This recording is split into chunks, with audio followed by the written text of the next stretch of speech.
Kay Veronica to ah.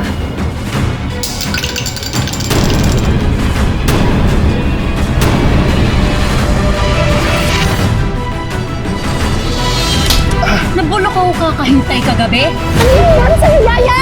Nanay ka na! Hawakan na ng alaga ko, ha?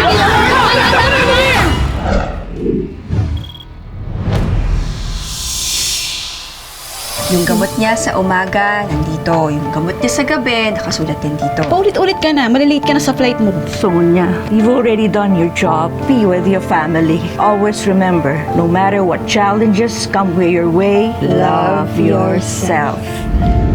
Ang tunay kong kayamanan, ang rason kung bakit ginagawa ko ang lahat ng to. Ang anak at asawa ko. Oh, bawal talaga ang malas. Ikaw ba nagbigay ng chocolate sa anak ko? Ah, oo. Kasi kanina niya pa inaawitan yan, di ba? Eh, ang sabi niya kasi, pinagbabawalan mo daw siya sa chocolates. Guilty pa si Mami Veronica. Sabi ni Yaya Bel, napansin niya na madalas daw kayo magkasama ni Veronica. Hindi naman ah. At nagselos ka naman. Hindi no. Ba't naman ako magsiselos? Bakit dapat ba ako magselos? Init naman ang ulo ng mahal ko. Paano ko ba mapapalamig yan? Gusto mo ba talaga akong pakalmahin? Bakit hindi natin subukan na kung maganda talaga ang quality ng sofa na to? Justin, nag-speed ka! Ano nangyari sa'yo, Yaya?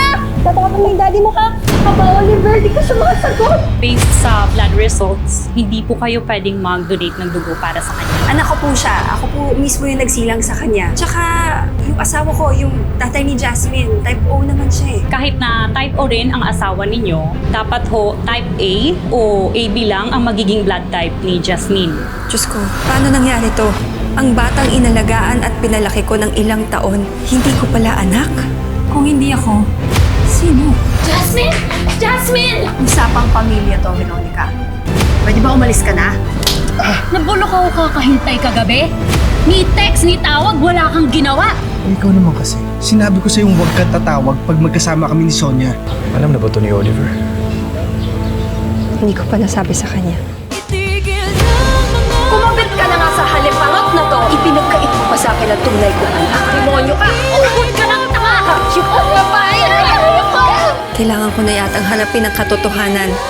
Tungkol dyan ang ating kwento, dito lang sa Tadhana.